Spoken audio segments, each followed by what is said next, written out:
The truth is, boys have access to everything, everywhere. And I think just maybe we're coming to the realization that unfettered access across the board might not be a good thing. Yeah. I got 3 boys. And, I'll be honest with you. The subject, the chapter, it's a bit frightening, which we knew that. It doesn't take reading a book to realize that. But having access at your fingertips as a young man, listen, I know how bad it is for you as an adult man. Right. Mm-hmm. So, yeah, the having the full control and full access 24/7 is freeing in some areas, right? Because it doesn't restrict you from learning, from exploring. We talk about the idea of being in a society where we want to explore, discover, be challenged, and not be so honed in and scared to explore. But also, you have to have that self-control and that discipline to know that you're going down the right track. Mm-hmm. And it's hard for a 11, 12, 13-year-old with all the peer pressure from not just their friends, but media, social media, for them to go the wrong track. And it's a lot to expect a child at that age to have the self-discipline to make sure they go in the right path and not exploring the wrong channels or the wrong holes. And so, having access, complete access, 24/7 is a struggle for these boys. It's a struggle. In the upcoming week, we're going to do an interview, and we're going to talk about the spiritual side and the spiritual concerns of having, this access that we're talking about basically in the virtual world. But to your point, it's hard having discipline at that age, and it's extremely hard. We know at our age, as grown men having access.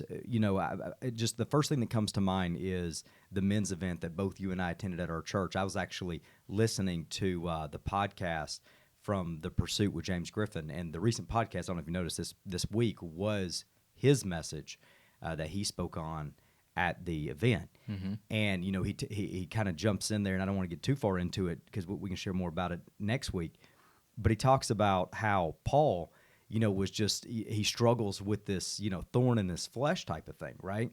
And, just reading and listening to the way Paul's communicating as a grown man, he's like, man, this thing's freaking tough, And then I go back and I think, okay, I know what it's like to be a grown man, to be responsible, to force myself to get up every morning, to go to work, to do what I got to do, to provide for my family, to protect my family.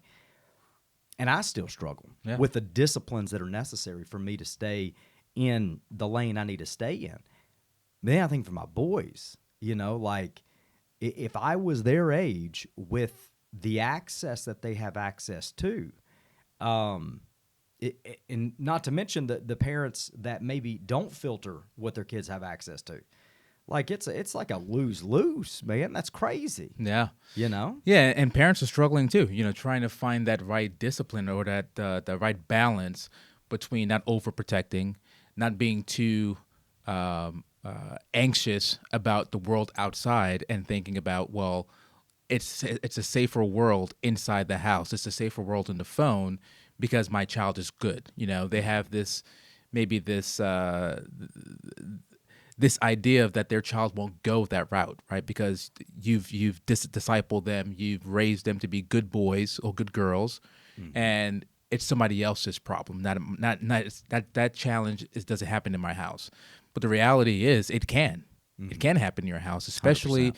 if you read some of the statistics that this book mentions about the depression, about the anxiety, about the suicide, the self-harm, and where some of these exposures are being being done. They're being done on their own. Like kids are going in their rooms, hiding on their own late night, and I think it's a disillusion to think that your child will not have exposure, whether it's them actually taking that next step or their friends exposing them to those areas. Well, it's hard to do that. And you think as boys in general, as men in general, our natural response is like seclusion.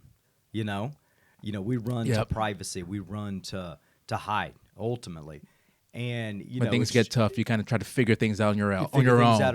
Right? You get to that mentality. If it's going to be, it's up to me. I got to finish it. I got to do it. I got to take care of it. And so you take that, and then you basically give them the opportunity to become secluded in their own home, in a room, private, by themselves, with access to everything. And so there's a lot of issues that's broken out in this chapter when it comes to boys. I have to give you a quick personal story here. This actually happened yesterday. Okay. Yesterday. So Drew comes home, and he's hanging out with his cousins, and he stayed the night last night. So he gets back to the house. He was supposed to work with me yesterday, but nonetheless, he had a good time. And he gets home, and he's like, "Dad, I got a proposition for you." Okay. And I'm like, "What are you talking about?" And he says, "Look, I want Snapchat." Okay. Okay. So now Drew, full disclosure, Drew's got a cell phone. He's got Instagram. And we do have rules in our house. I can't say that we're perfect in those rules. Matter of fact, reading this book has changed some of those rules. But we have some general rules, such as doors always open in your bedroom. You ain't gonna lock it up. You're not gonna close it out. It's my house. You're gonna keep your door open, right? If I want to walk down the hallway and look in your bedroom, I should have the right to do that. It's your house, yeah. Right. Now, I'm going to respect your privacy. Your room's your room, but there's some things that's like, okay, well, your privacy will become more mature when you move out of my house. Right now your door's staying open. So we do have some rules like that. So anyway, he's pitching this idea, and in his defense, a little bit of manipulation, but in his defense, he's throwing things out there like, I just want to know if you say no, why? Is it a trust factor? Because if it's a trust factor, I feel like you've given me some access with Instagram. I've had Instagram for a year now, year and a half, and I haven't. Have you ever got on to me for doing anything that I shouldn't be doing on Instagram? He's laying it thick. Oh, he's laying it thick. I'm like, since when is this a negotiation? And so anyway, we started talking, and I said, and the one thing that came to mind really wasn't, because I was thinking, he's got a good point. I need to have a legitimate reason as to why. Right. And I don't know, honestly, I don't have a Snapchat account, and I feel like mentally, like I have more problem with that system than many of the other social media platforms. And so, I'm asking, I'm like, what's good? What comes good out of, sending a photo to somebody? He's like, well, it's just, it's communicating. I'm like, it's not communication. Right. I can't make a living by sending photos to people. I don't send a bunch of photos out and people bring their money in for us to manage at Asset Management Group, right? It just doesn't work that way. But anyway, so we're talking about it. And the one thing that came to mind for me is like, okay, responsibility. You're a responsible child in some areas, but some areas there's plenty of room for development and growth. Right. And I told him, I said, look, here's the deal. I really honestly, you're a few months shy of 16 years old. Okay. I need to learn how to extend that trust with social media, just like I got to be able to trust for you to drive down the road with my other two boys in your car. Right. I said, so my issue with you, Drew, right now has nothing to do with social media. I have no problem giving you access and allowing you to open the account. Now, if you violate the rules surrounding what you do on that platform, it's just done, period. Right. Everything's done. No phone, no nothing.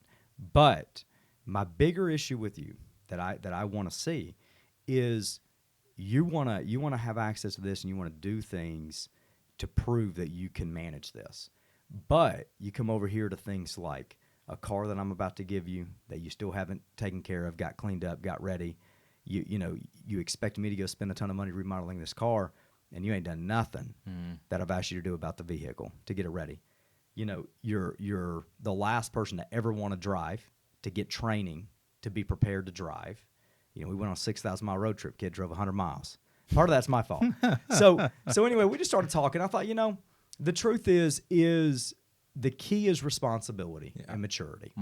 And yes, once again, I don't know if it's the right decision giving him access, but I do feel like, once again, you got to extend that rope continuously at the right moment, the right time. And I do feel like Drew has proven himself mature enough in not that he can't continue to grow and develop, as a young man, but I feel like he's, kind of earned the opportunity to have more, freedom and responsibility, And at the end of the day, if it's violated, you got to rein it back. Yeah. So yeah, Yeah, that's it. Yeah, I don't know. Hopefully it's not a laying it blunder, thick. Yeah, right? but for reading this book, I think there's two challenges. Well, it's more, but I think two big challenges that I think parents face when it comes to social media platforms. One is obviously the content, right? And that's one of the alarming ones, right? To make sure that your kid doesn't go down those roads and expose themselves to things they shouldn't be seeing or hearing. But I think the other issue is what it's doing to them subconsciously. And whether it is this endless scrolling, right? Lack of attention, lack of discipline, maybe laziness, right? So I think for you and for Drew, I would say I trust Drew as far as not being able to not go down that stairwell and look at things that he shouldn't be looking at. But what I would challenge Drew is, and any teenager, right, not just Drew, because I see it in Olivia, is hours of just scrolling through TikTok. Right. Hours of just Time Snapchat, management. time management. And that's the thing I think that parents also need to be aware of. Yeah. Is what is it actually doing to their kids on a mental level, not just, the visions or the visuals that they're seeing or hearing, right? It's what is it Yeah. doing to them, where is their attention span being shortened?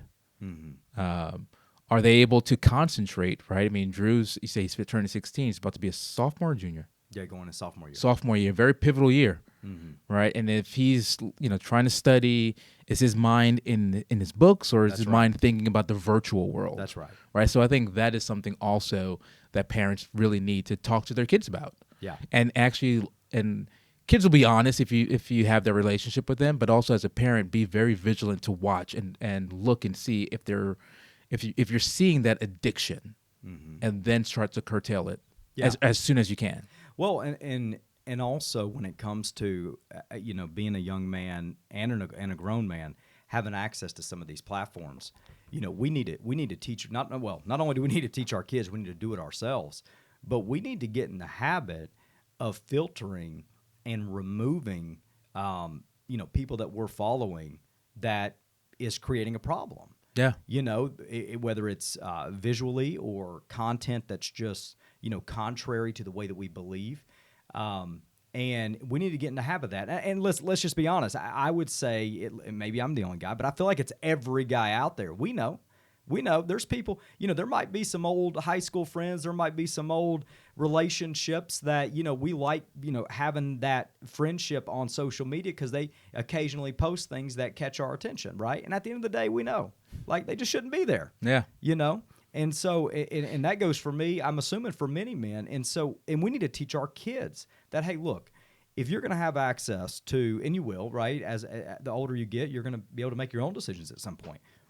When you have access to any of these social media platforms, it's a tool. It could be a great tool. Yeah. Once again, a great tool. But you have to learn how to manage and control so that it doesn't manage and control you. Like I said, so it doesn't control the amount of time that you invest in it. So it doesn't, influence the way that you think and in support of the desires that are of your flesh.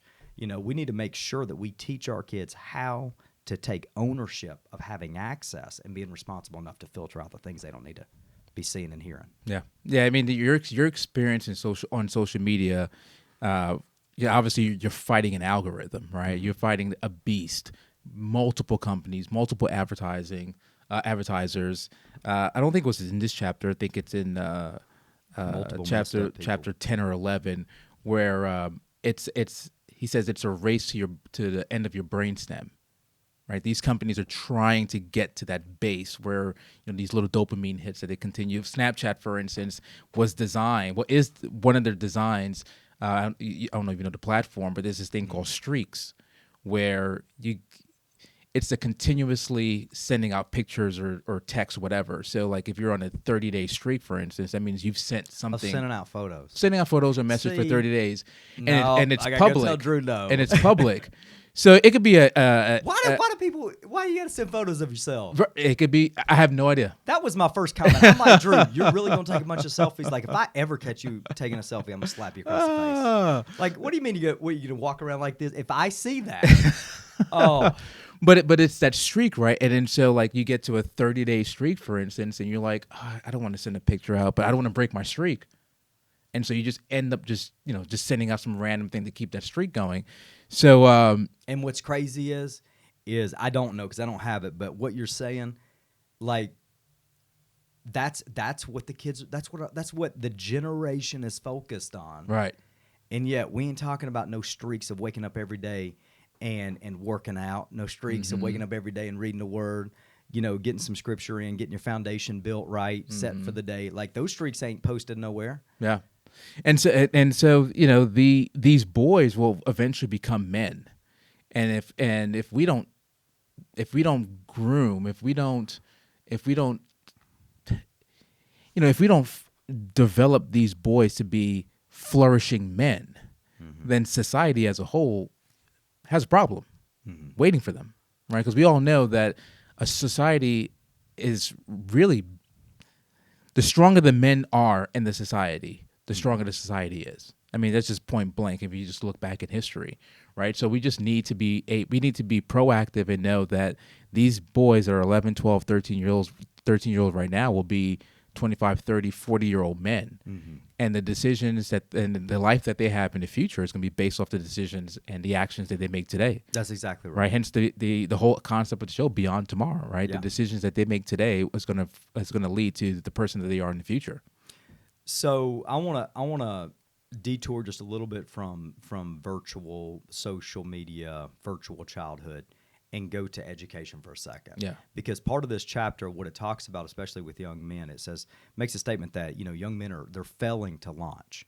Okay, boys are failing to launch as men. Yeah. And one of the statements I thought was just right in my face, and this is a discussion that I know I've had with some other close friends that are also raising boys, and that is that when you look at the way our school system is built and the way that our economy is ran, the way that corporations operate because of the development of technology, because of the move from the Industrial Revolution, basically our economy is dependent on intelligence, the ability to sit still, the ability to focus, to sit in front of a screen, the ability to be open and communicate. Now, a lot of great attributes, Right. hands down, but not natural attributes as a normal boy. I think about that book Wild at Heart, and I think about like, our little foster kids. What comes to mind just off the hip, the youngest one, Alex. When we got home from vacation, he's, because he's younger and Nathan's older, Nathan, unfortunately, and this is something I've been working with him on, and I've talked with him about time and time again, he's really slipped into a lot of what this book talks about, just, and really not 100% his own fault. He's a young kid, right? The structure wasn't there. Right. And so the hours on end in front of a screen, and you could just see it. It's like almost like he's a zombie, sucked his attention. He's pulled right into it. Yeah, and honestly, it just makes my blood rush. But Alex is, he's much younger. He's, not even 4 yet, right? And so when we get back to Adairsville, and I mean this is like 3-4 days a week, we go and pick them up or whoever wants to come, and Alex is like he is a picture perfect wild at heart. He needs to be unleashed. Yeah. I mean, he really does. Matter of fact, Sunday night we're coming home. The kids are staying away, so I'm like, me and Amy, we got a free night, right? Perfect situation. We're headed to the house. It's like 6:30, and we stop at Food Line in Adairsville. We're at the grocery store, and sure enough, we get a phone call, and it's Alex on the phone, and he's like, "I miss you. Can you come pick me up?" I want ice cream. And so anyway, we went by and picked him up. We went to the playground, and he just needed to like go. Run, get the energy Oh out. man, yeah, he just needed to be unleashed. Yeah. You know? And so when I was reading this, and I'm like, this is so true. The way and I'm not blaming it on our education system, right? I couldn't even imagine how to formulate another way of educating, boys. But the truth is our system is built in a way that much more supports the natural attributes of a female, Yeah. right, than a male. And so we're really forcing, in my opinion, the way that our economy has developed over time is forcing men to be different from their natural created self. Wild at heart, and Yeah. saying, hey, get into a big building, sit in front of a computer screen, focus, listen, and we wonder why so many people have to take medication to be able to sit there, Yeah, the physical strength is no longer a prerequisite for this economy that we're in right now. And we're seeing that with, I saw, what was it?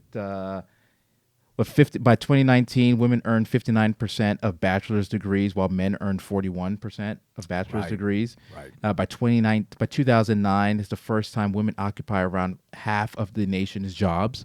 So yeah, so the balance and shift of the workforce is shifting towards women, and in the education system, there's more female teachers than men. Right, so even in school, looking at who's teaching you, the male figures aren't as much as they are with women. Speaking about being wild at heart, as I was reading this book, I was thinking to myself, I remember growing up, and we had recess. So we had recess, but we had 3 times to play. Before school, I'd get to school early, and we just run around and play. Obviously, your regular recess, and then we had after school, and then after school was just a chance to just play. And I think about my kids now; they didn't have that. If school started at 8:00, we dropped them off at 7:50. They went straight to class. I don't think they had recess past middle school. No, sorry, not past middle school, past elementary school.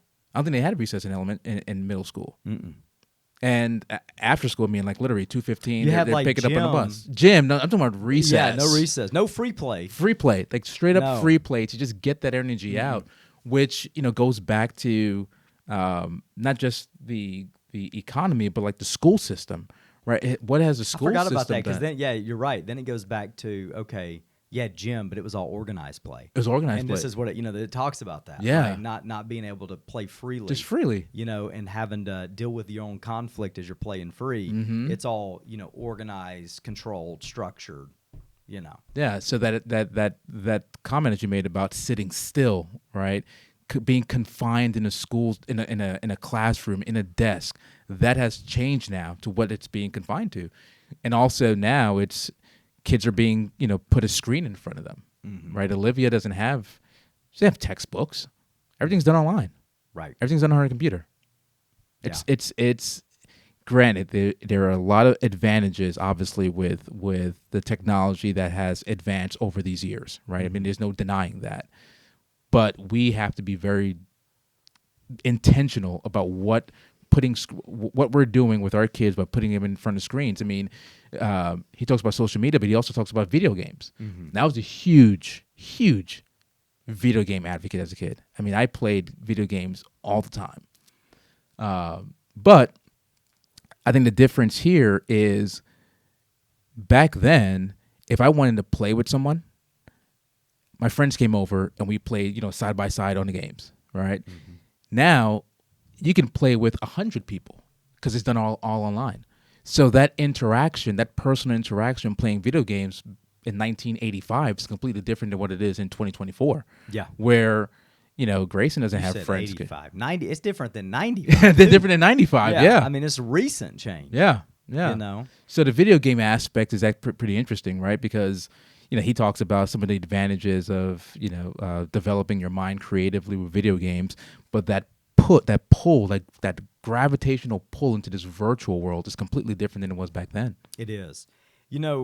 Let's talk about, collective action and and the ability for us to actually do, take this information and do things that are necessary as the parents that are guiding these children, to help them and to assist them. I like I said, for us, when I think about raising boys, it does talk about how, boys are definitely less impacted, at least statistically, than females. I don't know if I totally agree. I think the impact's different.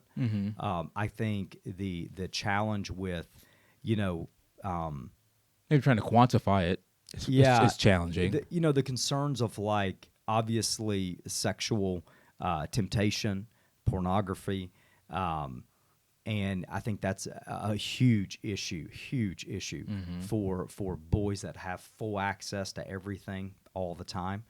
And then also I think the whole just constant flow of data.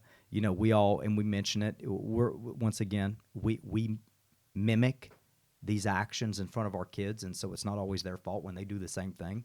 If we're sitting at the table scrolling at the dinner table or out to eat, and then we turn around and put our phone up and get onto them for scrolling. Like, right. At the end of the day, what are you doing here?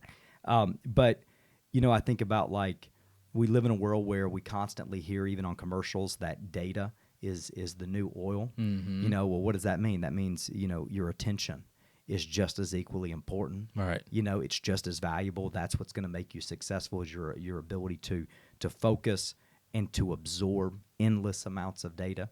So, for us, just action steps, with raising 3 boys. Once again, I'm not saying this is right, this is perfect. These are just things that my wife and I consider. There's number one, bedroom doors always open. Just not that we're trying to barge in or anything like that, not that we don't respect their privacy, but at the same token, if you have a buddy over or you're doing something, there's no reason why the door needs to be shut, in my opinion. There's nothing that you shouldn't be able to do with the door open.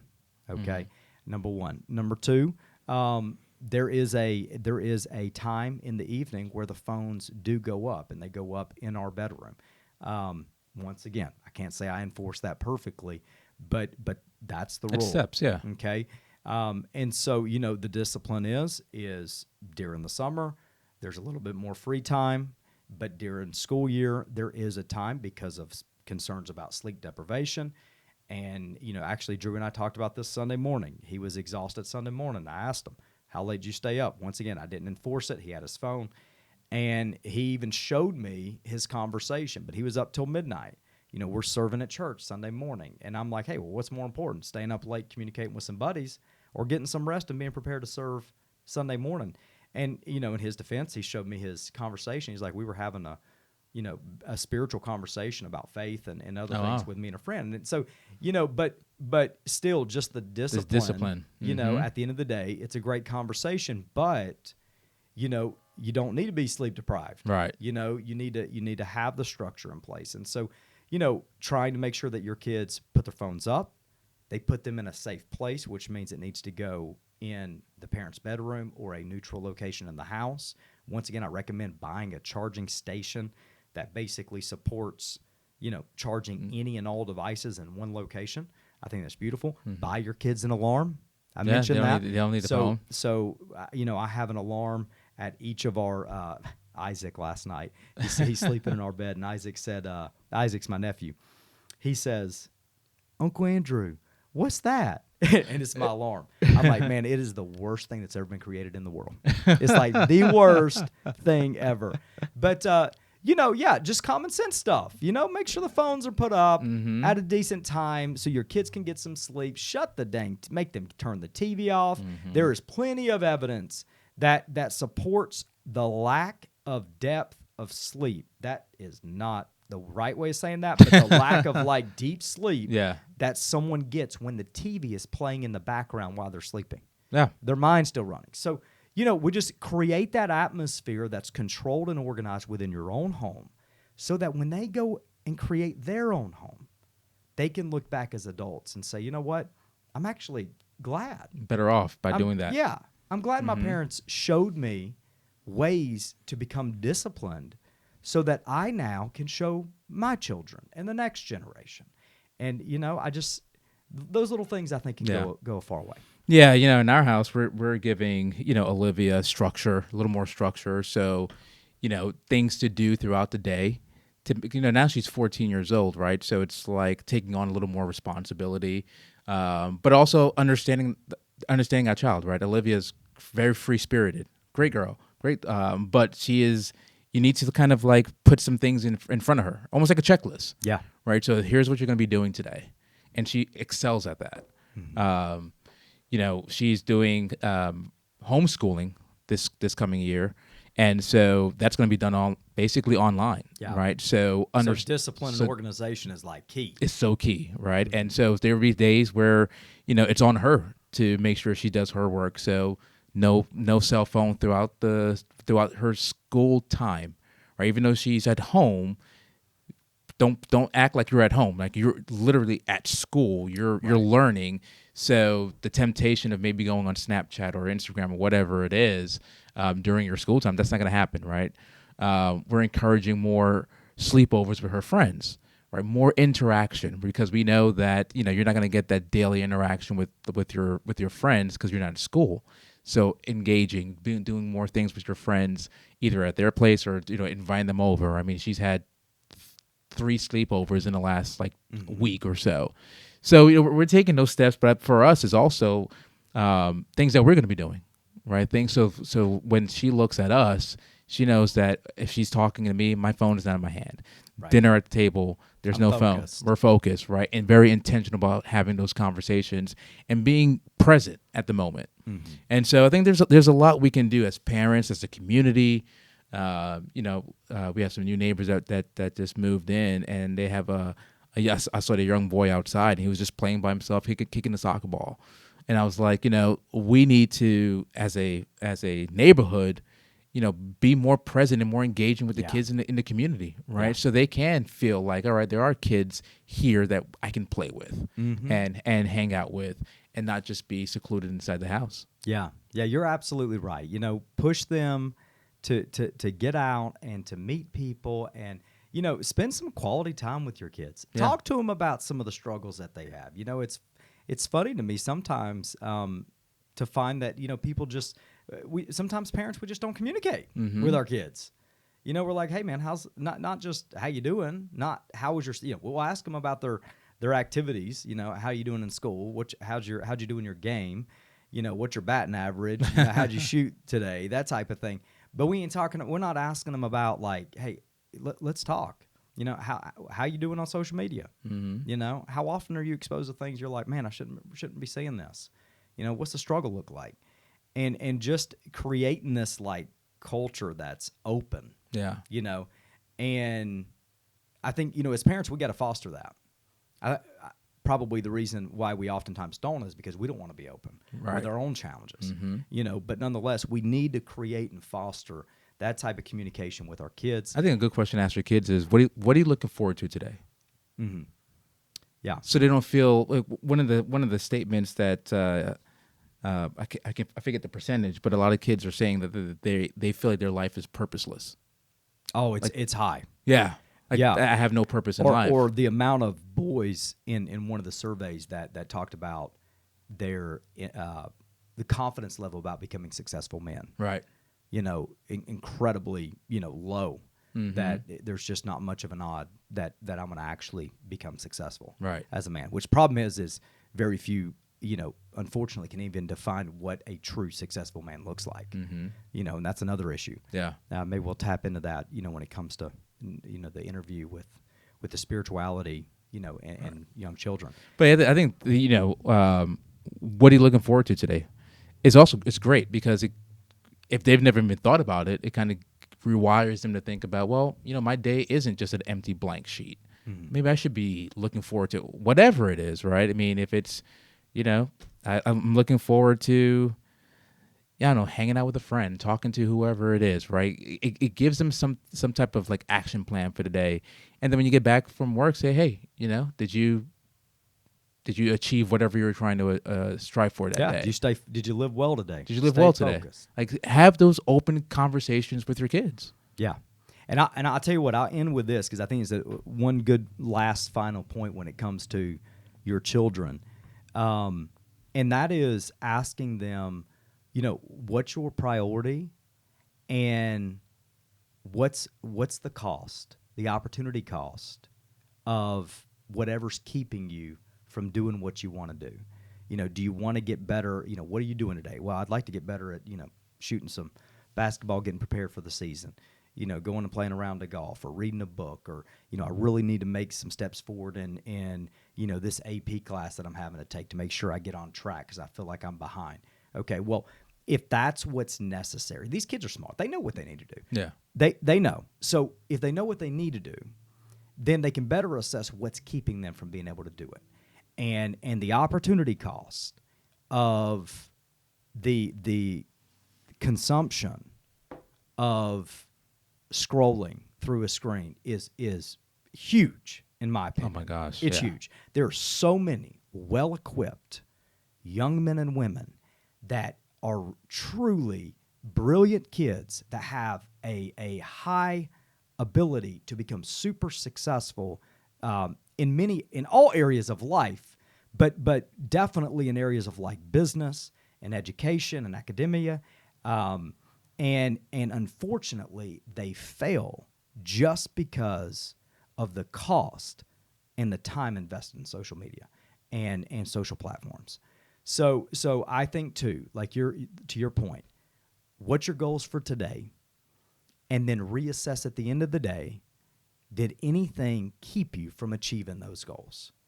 And I would be willing to say that most of the time, it's going to be something to do with the phone.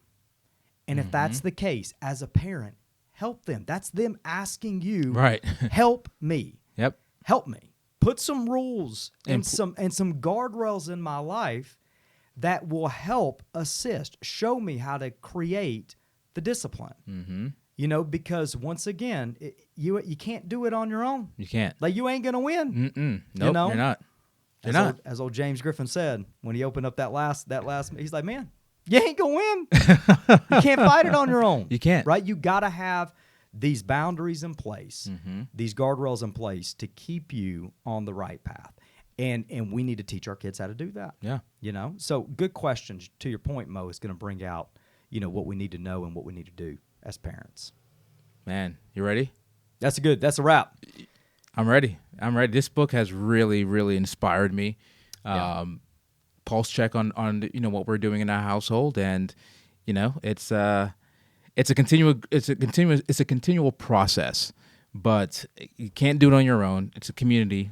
Community raises families, raises kids, and if you're struggling as a child, ask your parents, and then parents, trust me, you're not the only one. No, for You're sure. not the only one. For sure. So. For sure. Well, listen, we appreciate all you guys, hanging in there with us. We do have an incredible interview coming up. We had a great interview last week. That's right. With an investment manager that we use and work closely with here at our firm, Asset Management Group. But stay with us. Got another great series coming up. And that's it, Mo. Let's go get it done this week. Let's do it. All right.